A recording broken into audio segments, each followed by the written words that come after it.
এই যে লতিরাজ কচু আমরা কিছুক্ষণ আগে হারভেস্ট করলাম। এই যে আমাদের গাছগুলো প্রায় 5 ফিট প্লাস লম্বা হয়েছে। এই তুললাম, এখানে আনুমানিক 60 কেজি আছে। এখানে এক একটা লতি আপনাদের মেপে দেখাই কত বড়। চাটুম না আসলে, এই দেখেন, এই যে 1 হাত দেখছেন, 1 হাত, এই যে 2 হাত, 3 হাত, 3 হাত একটা করে কচু। তবে আপনারা যারা বেকার বসে আছেন ভাই, ওই দাঁড়া থাকি টি স্টলে স্বপ্ন দেখি লাভ নাই। এই কচুর ভয়ে নাইবে পড়েন, তাহলে আপনাদের স্বপ্ন বাস্তব হয়ে যাবে না ভাই। দেখেন, এই যে 5 কাঠা জমি, আমি এই যে 4-5 দিন পর পরে এরকম 60 কেজি, 65 কেজি, 55 কেজি করে তুলি ভাই।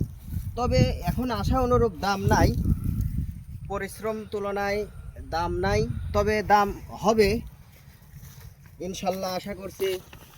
আজকে না হয় কালকে দাম হবেই, সবার তো থাকবে না।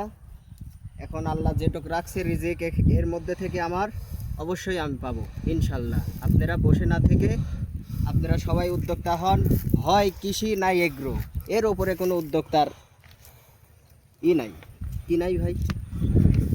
মানে এটাই সব থেকে বেটার অপশন আর কি অপশন আর কি। যুব সমাজের। হ্যাঁ, পরিশ্রম করবেন, টাকা কামাই করবেন।